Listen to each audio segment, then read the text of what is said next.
औज़ुबिल्लाहिमिनश्शैतानिर्रजीम बिस्मिल्लाहिर्रहमानिर्रहीम। ये वीडियो जो है वो जो हम प्रीवियस 2 वीडियोस बना चुके हैं उसके कंटिन्यूशन में ही है, जिनमें हम डिस्कस कर रहे थे कि जो सुप्रीम कोर्ट में जजेस की अपॉइंटमेंट है वो किस प्रोसेस के तहत होती है, उसका क्या प्रोसीजर है और उसकी जो है वो कॉन्स्टिट्यूशन में कौन से आर्टिकल्स हैं। तो 175 की हम बात कर रहे थे, जिसमें जो है जुडिशल अपॉइंटमेंट्स के बारे में जो है वो 18th अमेंडमेंट के ज़रिए 175 में इंसर्ट किया गया था। अच्छा, उसके अब हम जो है वो करंट सिनारियो पे बात करेंगे। जैसे कि आपको पता है जी, सुप्रीम कोर्ट में टोटल जो है वो 17 जजेस होते हैं, including chief justice of Pakistan. और करंटली जो है 4 वैकेंसीज जो हैं वो अभी वैकेंट हैं, और जो जस्टिस सजाद अली शाह साहब हैं वो भी रिटायर हो रहे हैं 13 अगस्त को। तो उसके बाद जो है 5 जजेस की जो है वो सीट्स वैकेंट होंगी। उसके सिलसिले में जो है वो 28 जुलाई को जो है वो जुडिशल कमीशन ऑफ पाकिस्तान की जो मीटिंग होती है। हालांकि जस्टिस काज़ी फाइज सब जो है वो अपनी वेकेशंस पे स्पेन में हैं, और हमारे अटॉर्नी जनरल पाकिस्तान जो है अस्टर साफ अली वो अमेरिका में अपनी सर्जिकल प्रोसेस की वजह से, फिर भी जो है ये मीटिंग कन्वीन की गई। अच्छा, उसमें जो है वो 5 जजेस को जो है वो नॉमिनेट किया गया था हमारे जो honourable chief justice of Pakistan है उमर अता बदियार साहब की तरफ से, कि जो है इनकी अपॉइंटमेंट कंसिडर की जाए। तो खैर वो जो मीडिया में खबरें आई, जो सारा कुछ हुआ कि वो 5 to 4 से जो है उनकी नॉमिनेशन रिजेक्ट कर दी गई है। अब जो जजेस की अपॉइंटमेंट के लिए जो है जो मेन कंट्रोवर्सी चल रही है कि उसमें सीनियरिटी प्रिंसिपल आया कि सीनियरिटी प्रिंसिपल को मद्देनजर रखा जाएगा, या एक जो है वो कोई भी जो है मतलब लिस्ट में चौथे पे है, 5वें पे है, 6ठे पे है, सीनियरिटी को वॉयड करके भी उसको एलिवेट कर दिया जाएगा। ये कंट्रोवर्सी होती है ओरिजिनेट जस्टिस जो हमारी हैं आयशा मलिक उनकी अपॉइंटमेंट से। वहाँ भी जो है वो सीनियरिटी प्रिंसिपल को वायड किया गया। जस्टिस आयशा मलिक जो है वो लाहौर हाई कोर्ट की जो है वो चौथे या 5वें पे थी उनकी सीनियरिटी, फिर भी जो है उनको एलिवेट कर दिया गया एज अ सुप्रीम कोर्ट जज। तो यहाँ पे जो है एक डिबेट चल रही है सुप्रीम कोर्ट में ही, जो कुछ जजेस जो है वो कहते हैं जिस सीनियरिटी प्रिंसिपल फॉलो नहीं किया जा सकता, क्योंकि जो सुप्रीम कोर्ट में जजेस की अपॉइंटमेंट है वो एक नई सिरे से नई अपॉइंटमेंट है। यानी कि अगर वो जिस मर्ज़ी वो हाई कोर्ट से जज है वो ऊपर आता है, वो एक नई सिरे से उनकी अपॉइंटमेंट होती है, वो कोई प्रमोशन नहीं होती है। तो उसमें ये चीज़ तो डिसाइडेड ही है कि जजेस की इंटेग्रिटी, उनकी जो है ऑनेस्टी, उनकी कॉम्पिटेंसी, उनकी जो है वो सिंसियरिटी को जो है मद्देनजर रखा जाएगा। लेकिन उसके साथ साथ सीनियरिटी प्रिंसिपल को भी मद्देनजर रखा जाएगा या नहीं, ये डिबेट चल रही है मुख्तलिफ हलकों में। Supreme court bar association, Pakistan bar council, उनका भी स्टैंड सामने आया। उन्होंने जो है वो पुरजोर तरीके से जो है वो इस चीज़ की मजम्मत की है कि जो है हम सीनियरिटी प्रिंसिपल को वॉलिड नहीं होने देंगे।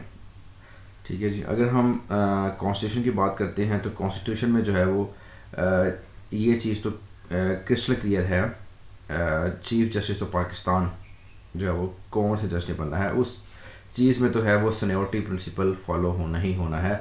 उसमें जो है वो किसी के पास कोई डिस्क्रेशनरी पावर नहीं है।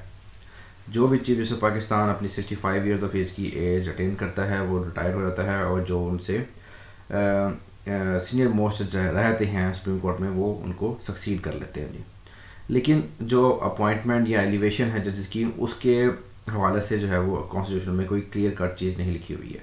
उसमें ये लिखा हुआ है कि जी जो जज है उनका क्राइटेरिया जी वो 5 ईयर्स जो है वो हाई कोर्ट जज रहे हों, या वो 15 ईयर्स जो है वो एडवोकेट रहे हों हाई कोर्ट में।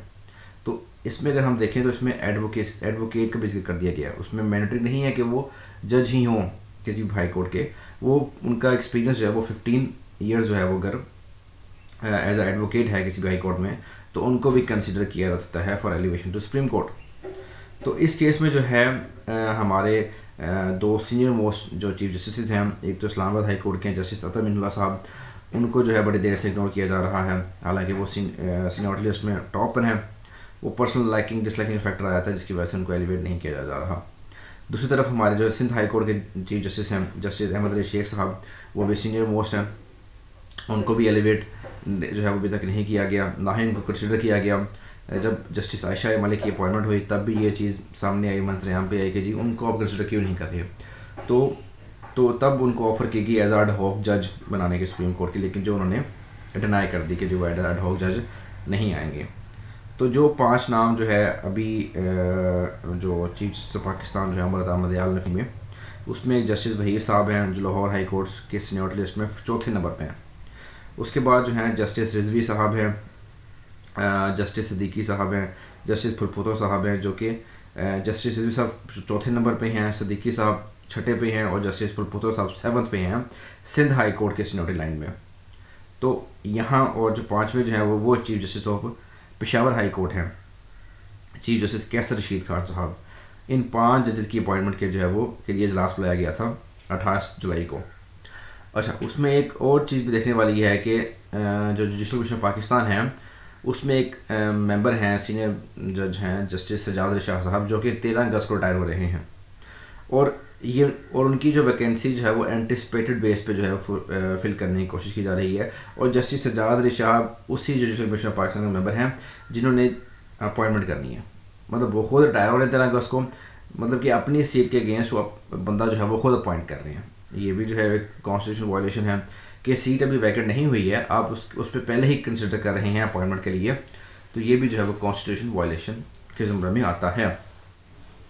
तो ये डिबेट जो चल रही है ये हम किस तरह जो है वो आगे लेके जाएंगे। आगे जो है जाहिर सी बात है कि सितंबर में जो है वो कोर्ट्स के जो है दोबारा कन्वीन होना है, 5 जजेस की जो है वो सीट्स वैकेंट हैं, उसको किस तरह जो है वो फिल किया जाएगा, ये सीनियरिटी प्रिंसिपल को मद्देनजर रखा जाएगा या जो डिस्क्रेशनरी पावर्स जो है वो इस्तेमाल की जाएंगी। तो इसको हम डिटेल से जो है वो इसको हम फॉलो करेंगे और जो इस पर लेटेस्ट डेवलपमेंट होंगी उस पर हम डिटेल से वीडियोस बनाया करेंगे कि जो 5 जजेस की अपॉइंटमेंट है वो किस प्रोसेस के तहत होती है और किस तरह जो है वो सुप्रीम कोर्ट के जो 17 जजेस हैं उनकी बेंच जो है फुल हो जाता है। आगे भी ये चीज़ जो है वो एक इंटरेस्टिंग राह तैयार करेगी क्योंकि जो फॉरेन फंडिंग का फैसला दिया है पाकिस्तान ने वो जो है हमारी फेडरल गवर्नमेंट जो है वो लेके जाएगी सुप्रीम कोर्ट में, तो उस पर जो है वो यही जोर दिया जाएगा कि जो फुल कोर्ट जो है सुप्रीम कोर्ट का वो इसकी समाअत करें। फुल कोर्ट में जो है वो 17 जजेस आएंगे, तब तक उनकी अपॉइंटमेंट नहीं होगी तब तक फुल कोर्ट नहीं बन सकता।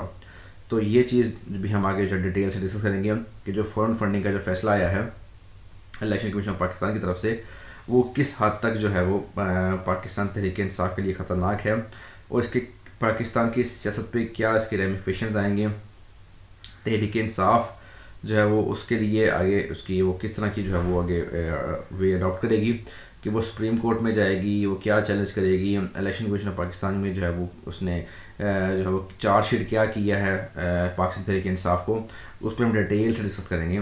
तो अब हम जो है सुप्रीम कोर्ट पे जो जुडिशल अपॉइंटमेंट है 18th अमेंडमेंट 90th अमेंडमेंट को डिटेल से जो हम डिस्कस कर चुके हैं।